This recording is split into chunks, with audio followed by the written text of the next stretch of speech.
हमारी दुनिया के मैप पर मौजूद ईरान कोई आम मुल्क नहीं है। ये इस धरती की सबसे पुरानी सिविलाइजेशंस में से एक है। मंगोल्स, ग्रीक्स और अरब्स के लगातार हमलों के बावजूद ईरान ने अपनी लैंग्वेज, पोएट्री और आइडेंटिटी को हमेशा जिंदा रखा है। कई सदियों पहले इस खित्ते में बहुत सी कम्युनिटीज आबाद थी। यहाँ की सबसे पुरानी और बड़ी सिविलाइजेशंस में से एक ईलाम थी, जो साउथ वेस्टर्न ईरान में सूसा सिटी के इर्द गिर्द आबाद थी। ये सिविलाइजेशन कई सदियों में आहिस्ता आहिस्ता ग्रो हुई, जहाँ लोकल लोगों ने शहर, मंदिर और राइटिंग सिस्टम्स बनाए। तकरीबन 2000 साल तक ईलाम एंशिएंट दुनिया की एक बड़ी ताकत रही, लेकिन मुसलसल हमलों, खास तौर पर असीरियंस की इन्वेजन्स ने इसे तबाह कर दिया और फिर एक नए दौर की शुरुआत हुई। ये नया दौर तब शुरू हुआ जब इंडो ईरानियन ट्राइब्स ने इस जगह में एंटर होकर सेटल होना शुरू किया। इन ग्रुप्स में दो सबसे ज्यादा इंपॉर्टेंट थे, मेडीज और पर्शियंस। मेडीज ने पहली ईरानी किंगडम जरूर बनाई, लेकिन वो पर्शियंस थे जिन्होंने दुनिया की तारीख को हमेशा के लिए बदल कर रख दिया। फिर 550 BC में साइरस द ग्रेट ने इन तमाम ईरानियन ट्राइब्स को यूनाइट किया और दुनिया की तारीख की सबसे बड़ी एम्पायर्स में से एक की बुनियाद रखी। लेकिन साइरस बाकी कॉन्करर्स की तरह नहीं था। उसने नए सिरे से चीजें बनाने के बजाय पुरानी चीजों को ही बेहतर करने का फैसला किया। उसने अक्सर लोकल ट्रेडिशंस, रिलीजन्स और कस्टम्स को कंटिन्यू करने की इजाजत दी। जब उसने बेबीलोन को फतह किया तो उसने एग्जाइल्ड लोगों को अपने घरों में वापस जाने और अपने टेम्पल्स दोबारा बनाने की भी इजाजत दे दी। इस पॉलिसी को साइरस सिलेंडर में हमेशा के लिए लिख लिया गया, जिसे दुनिया की पहली ह्यूमन राइट स्टेटमेंट भी माना जाता है। साइरस और उसके बाद आने वाले रूलर्स जैसे कि डारियस I के अंडर अकायमेनिड एम्पायर दुनिया की सबसे बड़ी एम्पायर बन गई। ये इजिप्ट से लेकर इंडिया तक फैली हुई थी। उन्होंने रोड्स बनाए, प्रोविंसेस बनाए जिन्हें सैट्रपीज कहा जाता था, टैक्सेशन को स्टैंडर्डाइज किया और एडमिनिस्ट्रेशन का एक एडवांस्ड सिस्टम बनाया। परसेपोलिस पर्शियन ताकत का सिंबल बन गया। लेकिन कोई भी एम्पायर हमेशा के लिए नहीं रहती। 330 BC में अलेक्जेंडर द ग्रेट ने पर्शिया पर हमला कर दिया और सिर्फ कुछ ही सालों में अकायमेनिड एम्पायर कोलैप्स कर गई। परसेपोलिस को जला दिया गया और अलेक्जेंडर ने खुद को पर्शिया का बादशाह डिक्लेयर कर दिया। उसकी मौत के बाद उसकी एम्पायर भी टूट गई और पर्शिया एक ग्रीक डायनेस्टी सेल्यूसिड्स के कंट्रोल में चला गया। ग्रीक कल्चर यहाँ बहुत तेजी से फैला, लेकिन ईरानियन आइडेंटिटी को फिर भी मिटाया न जा सका। फिर 3rd सेंचुरी BC आते आते नॉर्थ ईस्ट में एक नई ताकत उभरी, जिन्हें पार्थियंस कहा जाता था। ओरिजिनली तो ये देहाती लोग थे, लेकिन उन्होंने एक ऐसी पावरफुल एम्पायर बनाई जिसने ईरान और फिर मेसोपोटामिया को भी कंट्रोल किया। पार्थियंस दुनिया में रोम के सबसे बड़े ईस्टर्न राइवल्स बन गए और ईस्ट से वेस्ट को लिंक करने वाले अहम ट्रेड रूट्स को कंट्रोल करने लगे। इनकी एम्पायर पहली पर्शियन एम्पायर जैसी सेंट्रलाइज तो नहीं थी, लेकिन उन्होंने ईरानियन ट्रेडिशंस को प्रिजर्व किया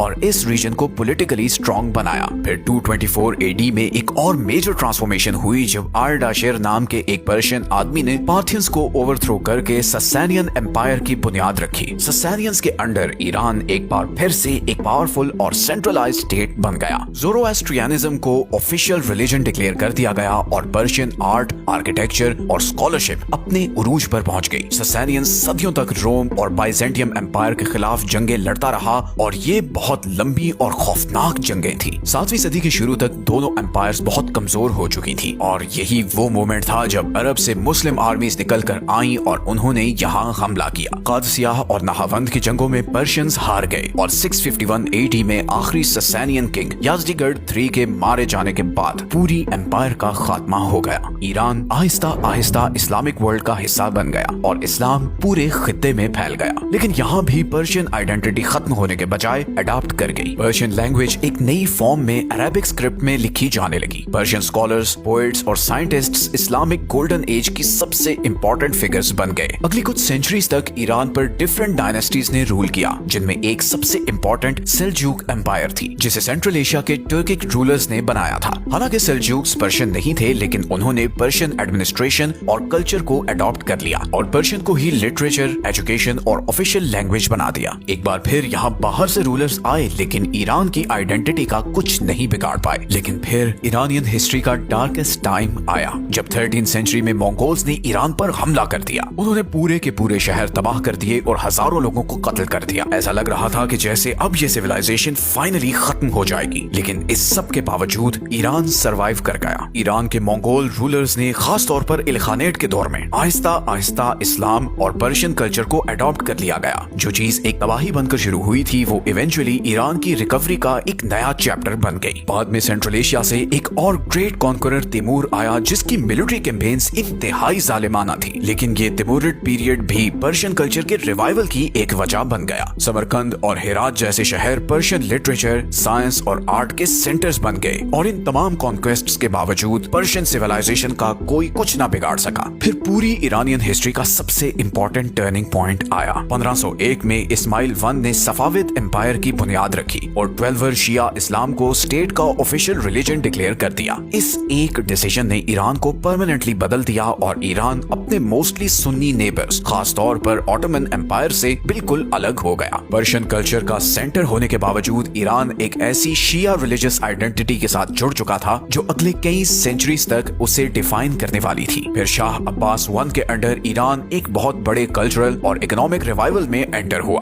जिस दौरान इस्फहान दुनिया के सबसे खूबसूरत सिटीज में से एक बन गया। ट्रेड फैल गया, आर्किटेक्चर फ्लरिश हुआ और पर्शियन आइडेंटिटी और भी ज्यादा डीप हो गई। सफाविद्स के वीक हो जाने के बावजूद उनकी बनाई हुई फाउंडेशंस वैसे ही कायम रही। फिर 20वीं सेंचुरी में ईरान को एक नए किस्म के हमलों का सामना करना पड़ा, जहां आर्मीज के बजाय उसे पॉलिटिक्स, ऑयल और इकोनॉमिक्स के थ्रू फॉरेन प्रेशर फेस करना पड़ा। रशिया ने ईरान को कॉकेसस की तरफ से पुश किया, जबकि ब्रिटेन ने साउथ साइड से अटैक किया ताकि वो इंडिया तक अपने पाथ को प्रोटेक्ट कर सके। ऑल्दो ईरान को कभी भी फुली कॉलोनाइज नहीं किया जा सका, लेकिन उसे कॉन्स्टेंटली प्रेशर और मैनिपुलेट किया जाता रहा। और फिर ऑयल की डिस्कवरी ने चीजों को मजीद बिगाड़ दिया। 1906 में ईरानियों ने बगावत की और शाह को एक कॉन्स्टिट्यूशन और पार्लियामेंट एक्सेप्ट करने पर मजबूर कर दिया। ये इस पूरे रीजन की पहली कॉन्स्टिट्यूशनल मूवमेंट्स में से एक थी, लेकिन फॉरेन पावर्स एक स्ट्रॉन्ग और इंडिपेंडेंट ईरान से डरती थी, इसीलिए उन्होंने इंस्टेबिलिटी होने दी। 1925 में रजा शाह ने पावर ली और एक मॉडर्न स्टेट बनाना शुरू की। उसने रेलवेज, स्कूल्स, यूनिवर्सिटीज और एक मजबूत आर्मी बनाई और 1935 में ऑफिशियली इस मुल्क का नाम ईरान रख दिया। लेकिन वर्ल्ड वॉर 2 ने एक बार फिर सब कुछ बदल कर रख दिया, जब 1941 में ब्रिटेन और सोवियत यूनियन ने ईरान पर हमला किया और रजा शाह को कुर्सी छोड़ने पर मजबूर कर दिया। उसके बाद उसके बेटे मोहम्मद रजा पहलवी को नया शाह ऑफ ईरान बना दिया गया। इसके बाद फिर ऑयल स्ट्रगल्स शुरू हुई, जब 1951 में प्राइम मिनिस्टर मोहम्मद मुसद्दिक ने ईरान की ऑयल इंडस्ट्री को नेशनलाइज कर दिया, जिससे ब्रिटेन आग बगोला हो गया। 1953 में CIA और ब्रिटिश इंटेलिजेंस ने मिलकर ऑपरेशन एजेक्स ऑर्गेनाइज किया, मुसद्दिक को ओवरथ्रो किया और शाह की पावर को दोबारा रिस्टोर कर दिया। इस एक इवेंट ने मॉडर्न ईरानियन पॉलिटिक्स को हमेशा के लिए बदल कर रख दिया। शाह ने अमेरिकन बैकिंग के साथ हुकूमत की, एक पावरफुल स्टेट बनाई, इकोनॉमी को मॉडर्नाइज भी किया, लेकिन साथ ही इनइक्वालिटी, रिप्रेशन और वेस्ट पर डिपेंडेंस ने लोगों में उसके खिलाफ बहुत ज्यादा गुस्सा पैदा कर दिया। ये रिजेंटमेंट 1979 में इस हद तक बढ़ गई कि लाखों ईरानियों ने आयतुल्लाह खोमेनी की लीडरशिप में रेवोल्यूशन ज्वाइन कर ली। ये बादशाहत कोलैप्स कर गई और एक इस्लामिक रिपब्लिक की बुनियाद रखी गई। इस नई लीडरशिप ने वेस्ट को और स्पेशली अमेरिका को एक ऐसी ताकत समझा जिसने सदियों तक ईरान की पॉलिटिक्स में इंटरफेयर किया था। तेहरान में US एम्बेसी को टेक ओवर कर लिया गया और रिलेशंस मुकम्मल तौर पर खराब हो गए। उसी वक्त ईरान इसराइल के भी खिलाफ हो गया, क्योंकि वो उसे अमेरिका का एक क्लोज एलाई और इस रीजन में वेस्टर्न इन्फ्लुएंस का सिंबल मानता था। उस वक्त से लेकर आज तक ईरान मिडिल ईस्ट में एक मेजर फोर्स रहा है। इसने इराक के साथ एक खूनी 8 साला वॉर लड़ी, अमेरिकन इन्फ्लुएंस को रेजिस्ट किया और न्यूक्लियर डील समेत बहुत से डिप्लोमेटिक फेजेस में एंटर और एग्जिट हुआ। लेकिन अमेरिका के साथ जो टेंशन थी वो कभी भी परमानेंटली खत्म नहीं हुई और आज ये टेंशन अपने सबसे डेंजरस पॉइंट पर पहुंच चुकी है। 2026 में ईरान, अमेरिका और इसराइल के दरमियान ये कॉन्फ्लिक्ट एक फुल स्केल वॉर में बदल चुका है, जहां मेजर शहरों पर एयर स्ट्राइक्स की जा रही हैं, मिसाइल्स और ड्रोन्स लॉन्च किए जा रहे हैं और स्ट्रेट ऑफ हॉर्मुज को बंद किया जा चुका है, जिसने ग्लोबल एनर्जी मार्केट्स को हिलाकर रख दिया है। ईरान की टॉप लीडरशिप मारी जा चुकी है, इंफ्रास्ट्रक्चर तबाह हो चुका है,